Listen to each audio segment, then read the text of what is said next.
അസ്സലാമലൈക്കും. എന്തൊക്കെയുണ്ട് വിശേഷങ്ങൾ? എല്ലാവർക്കും സുഖമാണെന്ന് വിശ്വസിക്കുന്നു. ഇന്ന് ഞാൻ തയ്യാറാക്കുന്നത് ഡേറ്റ്സ് റോളാണ്. നമുക്ക് വളരെ എളുപ്പത്തിലും നല്ല ടേസ്റ്റി ആയിട്ട് ഉണ്ടാക്കാൻ പറ്റുന്ന നല്ലൊരു സ്നാക്ക് റെസിപ്പിയാണിത്. നല്ലൊരു ഹെൽത്തി സ്നാക്ക് കൂടിയാണിത്. ഇതിൽ നമ്മൾ പഞ്ചസാരയൊന്നും ചേർക്കാതെയാണ് ഈ ഒരു റെസിപ്പി ഉണ്ടാക്കുന്നത്. അപ്പോൾ നമുക്കിതെങ്ങനെയാണ് ഉണ്ടാക്കുന്നതെന്ന് നോക്കാം. ഇതുണ്ടാക്കാൻ വേണ്ടിയിട്ട് ആദ്യം ഒരു പാനിലേക്ക് കുറച്ച് പിസ്ത ചെറുതായി മുറിച്ചത് ചേർത്ത് കൊടുക്കുന്നുണ്ട്. ഇത് ചേർത്തിട്ട് നന്നായിട്ടൊന്ന് ചൂടാക്കിയെടുക്കുക. ലോ ഫ്ലെയിമിലാണ് ഇത് ചെയ്തെടുക്കേണ്ടത്. ഇതിലേക്ക് നമുക്ക് ഏത് തരം നട്ട്സും ഉപയോഗിക്കാം. കപ്പലണ്ടിയൊക്കെ താല്പര്യമുള്ളവർക്ക് ചേർക്കാവുന്നതാണ്. പിന്നെ ഇതിലേക്ക് കുറച്ച് അണ്ടിപ്പരിപ്പും ബദാമും കൂടി ചേർത്ത് കൊടുക്കുന്നുണ്ട്. ഇതിനൊന്നും പ്രത്യേകിച്ച് അളവൊന്നുമില്ല. ഇങ്ങനെ നമ്മൾ റോസ്റ്റ് ചെയ്തിട്ട് ചേർക്കുമ്പോൾ നമ്മൾ ഈ സ്നാക്ക് കഴിക്കുന്ന സമയത്ത് നല്ല ക്രിസ്പി ആയിട്ട് കിട്ടും. അതിന് വേണ്ടിയിട്ടാണ് ഇങ്ങനെ ചെയ്യുന്നത്. ഇത് പെട്ടെന്ന് തന്നെ പാനിൽ നിന്ന് മാറ്റി വെക്കുക. പിന്നെ ഇതിലേക്ക് കുറച്ച് വെളുത്ത എള്ള് കൂടി ചേർത്ത് കൊടുക്കുന്നുണ്ട്. ഇതും ചെറിയ ഫ്ലെയിമിലൊന്ന് ജസ്റ്റ് ഒന്ന് ചൂടാക്കി എടുത്താൽ മതി. കളർ മാറി വരേണ്ട ആവശ്യമൊന്നുമില്ല. ജസ്റ്റ് ഒന്ന് ചൂടാക്കിയിട്ട് പെട്ടെന്ന് തന്നെ നമുക്കിത് പാനിൽ നിന്ന് മാറ്റി കൊടുക്കുക. എന്നിട്ട് ഇതിനെ ചൂടാറാൻ വേണ്ടിയിട്ടൊന്ന് അനുവദിക്കുക. അടുത്തതായിട്ട് ഞാനിപ്പോൾ ഒരു കപ്പ് ഈത്തപ്പഴമാണ് എടുത്തിട്ടുള്ളത്. ഇത് നമുക്ക് ഏത് തരം ഈത്തപ്പഴം വേണമെങ്കിലും ഇതിലേക്ക് ഉപയോഗിക്കാവുന്നതാണ്. ഞാനിപ്പം ബ്ലാക്ക് കളറിലുള്ളതും ബ്രൗൺ കളറിലുള്ളതാണ് ചേർക്കുന്നത്. ഇത് മിക്സിയിൽ ചേർക്കുന്ന സമയത്ത് കുറേശ്ശെ മാത്രം ചേർത്ത് കൊടുക്കുക. ഞാനിപ്പോൾ 2 പ്രാവശ്യമായിട്ടാണ് ചെയ്തെടുക്കുന്നത്. ഇതൊന്ന് നന്നായിട്ടൊന്ന് ക്രഷ് ചെയ്തെടുക്കുക. ക്രഷ് ചെയ്യുന്ന സമയത്ത് ഇത് പതുക്കെ ആയിട്ടൊന്ന് ചെയ്തെടുക്കാൻ വേണ്ടിയിട്ടും ശ്രദ്ധിക്കണം. ജസ്റ്റ് ഒന്ന് ക്രഷ് ചെയ്ത് മാത്രം എടുക്കുക, വെള്ളമൊന്നും ചേർക്കരുത്. അടുത്തതായിട്ട് ഒരു പാനിലേക്ക് 2 സ്പൂണോളം നെയ്യ് ചേർത്ത് കൊടുക്കുന്നുണ്ട്. ഇതൊന്ന് നന്നായിട്ടൊന്ന് ചൂടാക്കിയെടുക്കുക. പിന്നെ ഇതിലേക്ക് ഈ ഒരു ഈത്തപ്പഴം ചേർത്ത് കൊടുക്കുക.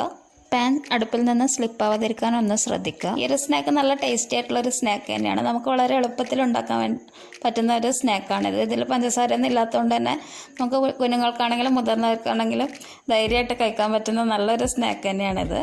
നല്ലൊരു ഹെൽത്തി സ്നാക്ക് തന്നെയാണ്. ഡയറ്റ് ചെയ്യുന്നവർക്കൊക്കെ തന്നെ ഇത് ഉപയോഗിക്കാം.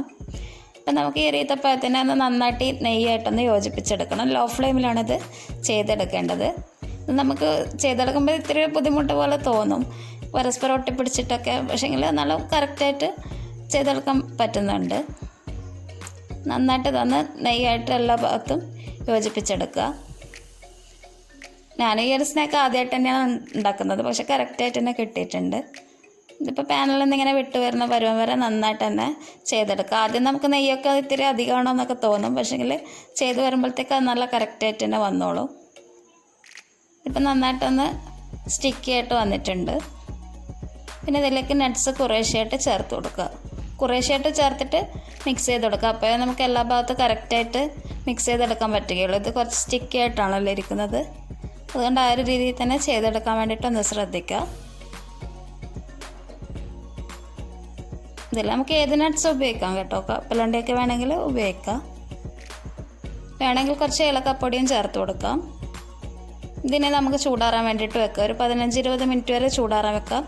പെട്ടെന്ന് തന്നെ അത് ചൂടാറി കഴിയുമ്പോഴത്തേക്ക് തന്നെ നമ്മളിതൊരു പരന്ന പ്രതലത്തിൽ ക്ലിംഗ് റാപ്പ് വെച്ചിട്ട് അതിന് മുകളിലാണ് ഇത് വെച്ച് കൊടുക്കുന്നത്. വേണമെങ്കിൽ പരന്ന പ്ലേറ്റോ വേണമെങ്കിലും നമുക്ക് ഇതിന് വേണ്ടിയിട്ട് ഉപയോഗിക്കാം. ഇനി ഇതൊന്ന് നന്നായിട്ടൊന്ന് റോൾ ചെയ്തെടുക്കണം.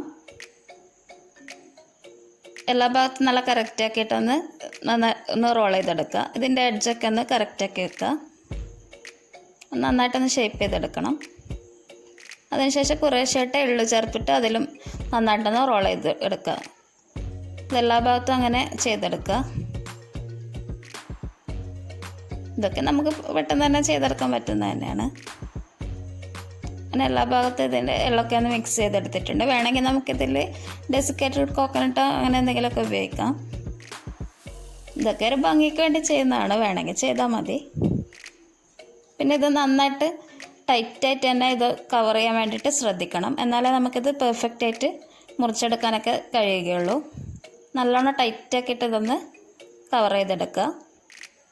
ഇതിൻ്റെ എഡ്ജൊക്കെ നന്നായിട്ട് നല്ലോണം ടൈറ്റായിട്ട് തന്നെ ഒന്ന് കെട്ടി വെക്കണം. അതിനുശേഷം നമ്മളിത് 3 മണിക്കൂർ മിനിമം 3 മണിക്കൂറെങ്കിലും ഫ്രിഡ്ജിലൊന്ന് വെച്ചിരിക്കണം. ഞാനിപ്പോൾ തലേന്ന് ചെയ്തിട്ട് പിറ്റേ ദിവസമാണ് എടുക്കുന്നത്. മിനിമം 3 മണിക്കൂറെങ്കിലും വെക്കണം. ഇതിപ്പം പിറ്റേ ദിവസം എടുത്തിട്ടുണ്ട്.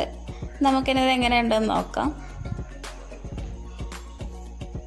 നല്ല കറക്റ്റായിട്ട് വന്നിട്ടുണ്ട്. നല്ലോണം ഒന്ന് സെറ്റായി വന്നിട്ടുണ്ട്.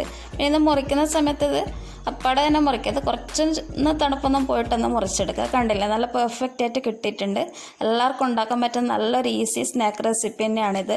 എല്ലാവരും ഇതൊന്ന് ട്രൈ ചെയ്ത് നോക്കണം. നമ്മുടെ ചാനൽ ആദ്യമായിട്ട് കാണുന്നവരുണ്ടെങ്കിൽ ഒന്ന് സബ്സ്ക്രൈബ് ചെയ്യുക. താങ്ക്